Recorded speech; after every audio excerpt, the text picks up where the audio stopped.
السلام علیکم ناظرین، ہماری آج کی ویڈیو کا ٹاپک ہے کہ امام مہدی علیہ السلام کی غیبت کے دوران اگر کوئی مسئلہ درپیش آ جائے تو اس کو کس سے پوچھا جائے۔ بسم اللہ الرحمن الرحیم۔ پس اگر وہ یہ اعتراض کریں کہ وہ شخص کیا کرے جس کو ایک مسئلے کے بارے میں پوچھنے کی ضرورت پڑ جائے، تو اس سے کہا جائے گا وہ شخص وہی کام کرے گا جو وہ شخص کرے گا جو اسلام قبول کرنے اور سیکھنے کے لیے نبی صلی اللہ علیہ وآلہ وسلم کے پاس آتا جب وہ غار میں چھپے ہوئے تھے۔ اگر حکمت خدا میں وہ جائز ہو تو اس صورت میں یہ بھی جائز اور ممکن ہے۔ واضح دلائل میں سے جو امامت کے بارے میں ہیں وہ یہ ہیں کہ اللہ عز و جل نے نبی کی نشانیوں اور معجزات میں سے ایک یہ قرار دیا کہ گزشتہ تمام انبیاء کی داستان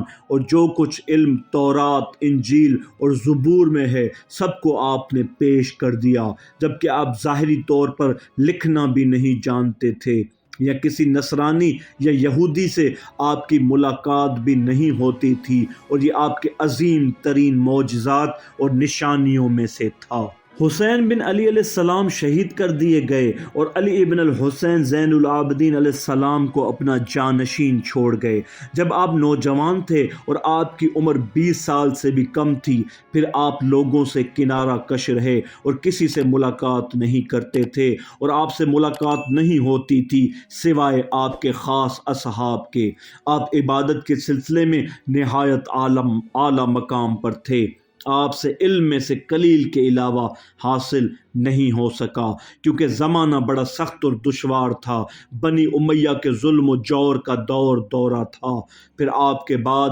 آپ کے فرزند محمد بن علی ظاہر ہوئے، جن کا لقب باقر تھا، کیونکہ وہ علم کو شگافتہ کرنے والے تھے۔ پس آپ نے دین، قرآن، سنت و سیرت اور جنگی واقعات کے بارے میں علوم میں سے نہایت عظیم خزینے پیش کیے۔ ان کے بعد جعفر بن محمد علیہ السلام سے بھی علم کے چشمے پھوٹے، اور علم و فنون میں سے کوئی شعبہ ایسا نہ تھا جس کے لیے آپ نے سرمایہ علم فراہم نہ کیا ہو۔ پس آپ نے قرآن و سنت کی تفسیر کی اور ان جنگوں اور انبیاء کے تذکرے کیے جنہیں نہ آپ نے دیکھا تھا، نہ آپ کے والد محمد بن علی نے، نہ آپ کے دادا علی بن حسین نے، نہ عامت المسلمین کی کسی روایت سے پتہ چلتا ہے کہ آپ نے کسی سے اس کا علم حاصل کیا، اور یہ اس بات کی سب سے بڑی دلیل ہے کہ یہ علم نبی سے علی تک اور پھر ایک امام سے دوسرے امام تک پہنچا۔ اس کے بعد انہی چیزوں میں سے اتنے علوم لے آئے کہ وہ اس قدر منتشر اور ظاہر ہو گئے کہ علم کے فنون میں سے کوئی فن ایسا نہ رہا مگر یہ کہ اس میں سے بہت سی چیزوں کو آپ نے واضح کر دیا، قرآن و سنت کی تفسیر کر دی اور ان سے روایت کی گئی ہے جنگوں اور انبیاء کی داستانوں کے بارے میں، اس لیے کہ اہل سنت کے راویوں یا فقہا میں سے سب یہ دیکھ لیں کہ آپ اور آپ کے والد محمد بن علی یا آپ کے دادا علی بن حسین ان سے کوئی چیز سیکھ رہے ہیں اور تعلیم پا رہے ہیں، اور اس میں بہترین دلیل پوشیدہ ہے۔ انہوں نے ان علوم کو نبی سے، پھر علی سے اور دوسرے ائمہ علیہ السلام سے یک کے بعد دیگرے حاصل کیا۔ چنانچہ ائمہ کی سنت اور روش یہی رہی کہ ان سے حلال و حرام کے بارے میں سوال کیا جاتا ہے تو وہ ایک ہی قسم کا جواب دیتے ہیں، بغیر اس کے کہ انہوں نے عام لوگوں میں سے کسی سے علم حاصل کیا ہو۔ پس کون سی دلیل اس سے بہتر ہو سکتی ہے ان کی امامت ثابت کرنے کے لیے، اور یہ کہ نبی نے انہیں منسوب فرمایا ہے اور انہیں سکھایا ہے، اپنے اور آپ سے قبل کے دوسرے انبیاء کے علوم انہیں ودیعت کر دیے۔ ہم نے عام حالات میں کبھی وہ کچھ کسی سے ظاہر ہوتے دیکھا ہے جو محمد بن علی اور جعفر بن محمد سے ظاہر ہوا، جبکہ انہوں نے ان میں سے کسی چیز کو لوگوں میں سے کسی سے نہیں سیکھا۔ اگر کہنے والا یہ کہے کہ شاید یہ چیزیں پوشیدہ طریقے سے سیکھتے تھے تو ان سے کہا جائے گا بالکل ایسی بات دہریے اور مادہ پرستوں نے نبی کے بارے میں کی تھی کہ آپ لکھنا سیکھ رہے تھے اور قرآن کی تعلیم حاصل کر رہے ہیں۔ یہ کیوں کر ممکن ہے کہ ہم محمد بن علی اور جعفر بن محمد بن علی کے بارے میں یہ گمان کر لیں، جبکہ جو کچھ علوم انہوں نے ظاہر کیے ہیں ان میں سے اکثر و بیشتر کی معرفت اور پہچان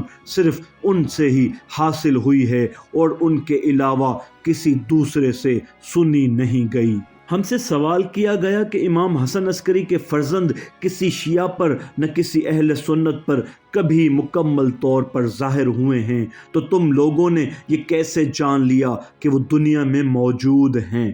کیا تم نے نہیں دیکھا ہے یا کسی گروہ اور جماعت نے تمہیں ان کے بارے میں خبر دی جس کی خبر متواتر تھی کہ انہوں نے ان کو دیکھا ہے اور مشاہدہ کیا ہے؟ پس ان سے کہا جائے گا کہ یقیناً دین کے تمام معاملات میں استدلال کے ذریعے معلوم ہو جاتے ہیں۔ پس ہم نے اللہ عز و جل کو دلیلوں کے ذریعے پہچان لیا، اور ہم نے خدا کو دیکھا نہیں ہے اور نہ ہی ہمیں کسی ایسے شخص نے خبر دی ہے جس نے خدا کو دیکھا ہو، اور ہم نے نبی کو پہچان لیا، آپ کے اس دنیا میں وجود کو اخبار اور روایات کے ذریعے جان لیا، آپ کی نبوت اور سچائی کو استدلال کے ذریعے پہچان لیا، یہ بھی جان لیا کہ آپ نے اپنے بعد علی ابن ابی طالب کو استدلال کے ذریعے جانشین مقرر کیا، اور یہ بھی جان لیا کہ نبی خدا اور نبی کے بعد تمام ائمہ کتاب اور سنت کے عالم ہیں۔ یہ ممکن نہیں کہ ان چیزوں میں سے کسی چیز کے بارے میں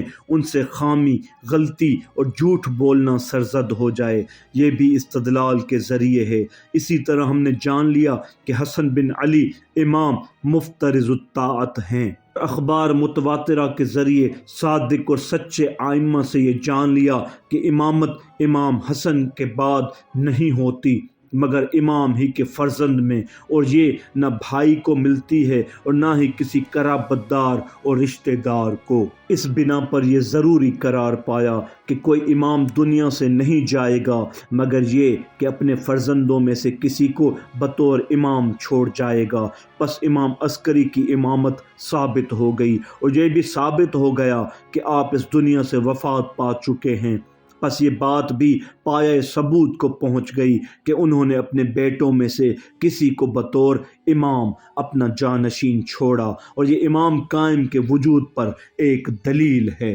مذکورہ بالا اعتراض کا ایک اور جواب یہ بھی ہے کہ امام حسن عسکری علیہ السلام ایک قابل اعتماد اور سکہ جماعت اپنے پیچھے چھوڑ گئے تھے جو آپ سے حلال و حرام کو نقل کرتے تھے اور آپ کے شیعوں کے خطوط اور ان کے اموال کو آپ تک پہنچاتے تھے اور ان کے مسائل کے جوابات آپ سے لیتے، اور وہ ایک پوشیدہ مقام میں تھے۔ ان کی عدالت تو اس سے ثابت ہے کہ آپ ہی نے اپنی حیات کے دوران انہیں عادل قرار دیا تھا۔ جب آپ وفات پا گئے تو وہ سب کے سب اس بات پر متفق ہو گئے کہ آپ نے ایک فرزند اپنے بعد چھوڑا ہے اور وہی امام ہے، اور لوگوں کو حکم دیا کہ ان کے نام کے بارے میں نہ پوچھیں، ان کو ان کے دشمنوں سے چھپا کے رکھیں۔ بادشاہ نے سختی اور نہایت شدت سے آپ کو تلاش کیا اور امام حسن عسکری کے گھر پر اور آپ کی حاملہ کنیزوں پر پہرا بٹھا دیا اور نگرانی کی گئی، اور امام حسن عسکری کے بعد آپ کے جانشین بیٹے کے خطوط امر و نہی کے سلسلے میں شیعوں تک ان 20 سے زیادہ قابل اعتماد لوگوں کے ذریعے پہنچ جاتے تھے جو آپ کے والد کے اصحاب میں سے تھے۔ پھر اس کے بعد خط و کتابت کا سلسلہ منقطع ہو گیا، کیونکہ امام حسن عسکری کے اصحاب میں سے اکثر وفات پا گئے۔ وہ لوگ جنہوں نے آپ کے امر امامت کو اپنی آنکھوں سے دیکھا تھا، اور ان میں سے صرف ایک شخص باقی رہ گیا جس کی عدالت اور سکہ ہونے پر سب متفق تھے۔ پس اس نے لوگوں کو خاموشی اختیار کرنے کا کہا جس سے امام کا وجود ثابت ہوتا ہے۔ اس کے علاوہ امام عسکری کے اصحاب کے سلسلے میں جو کچھ میں نے بیان کیا اور ان کا آپ کے بارے میں روایتوں کا نقل کرنا اور آپ کی غیبت کا مشہور اخبار اور روایات کے ذریعے جو غیبت امام کے بارے میں منقول ہیں کے ذریعے سچا ہونا، اور یہ بھی آپ کی دو غیبتیں ہوں گی اور ان میں سے ایک دوسری سے زیادہ سخت ہوگی۔ ہمارا عقیدہ اور مسلک اس وقت امام کی غیبت کے بارے میں واقفیہ فرقہ جو امام موسیٰ کاظم کی غیبت کے معتقد ہیں سے کوئی شباہت نہیں رکھتا، کیونکہ امام موسیٰ کاظم علی الاعلان وفات پا گئے۔ لوگوں نے آپ کو مردہ حالت میں دیکھ لیا، انہیں آشکارا طریقے سے دفن کر دیا گیا اور آپ کی شہادت سے 150 سال سے بھی زیادہ مدت گزر گئی ہے۔ اس دوران کسی نے بھی یہ دعویٰ نہیں کیا کہ اس نے آپ کو دیکھا ہے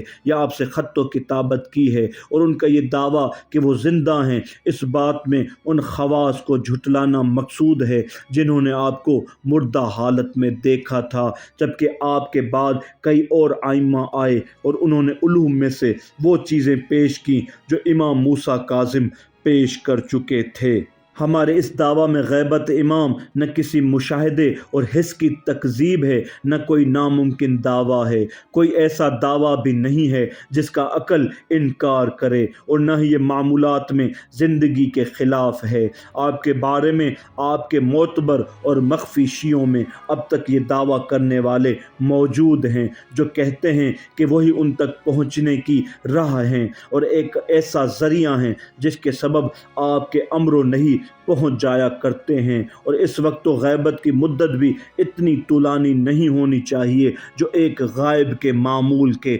برخلاف ہو۔ پس ان روایات کی تصدیق کرنا فرزند امام حسن عسکری کی امامت پر اعتقاد رکھنے کا موجب بنتا ہے، جیسا کہ میں نے اس کی تشریح کر دی ہے۔ یہ کہ آپ غائب ہوئے ہیں جیسا کہ غیبت کے متعلق روایات میں آیا ہے، یہ اخبار اور روایات مشہور بھی ہیں اور متواتر بھی۔ شیعہ اس کی توقع بھی رکھتے ہیں اور اس کی امید بھی انہیں تھی، جیسا کہ وہ اس کے بعد امید رکھتے ہیں کہ قائم علیہ السلام قیام فرمائیں گے، حق کے ساتھ اور عدل کو غلبہ دینے ظاہر کرنے کے ساتھ۔ خداوند عز و جل سے ہم توفیق اور اس کی رحمت کے وسیلے سے صبر جمیل کا سوال کرتے ہیں۔